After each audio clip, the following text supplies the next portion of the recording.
Uy, kamusta? Kamusta ikaw? Gusto mo ba ng treats? Gusto mo almond?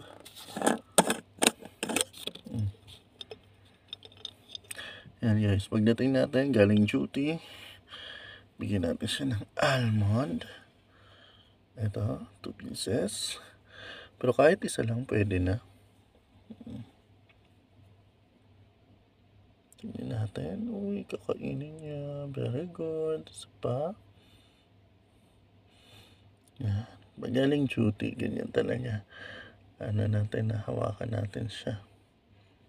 So, kailangan niya bago tayo umalis. Tapos pagdating, hawakan para masasana yung mga hamster natin.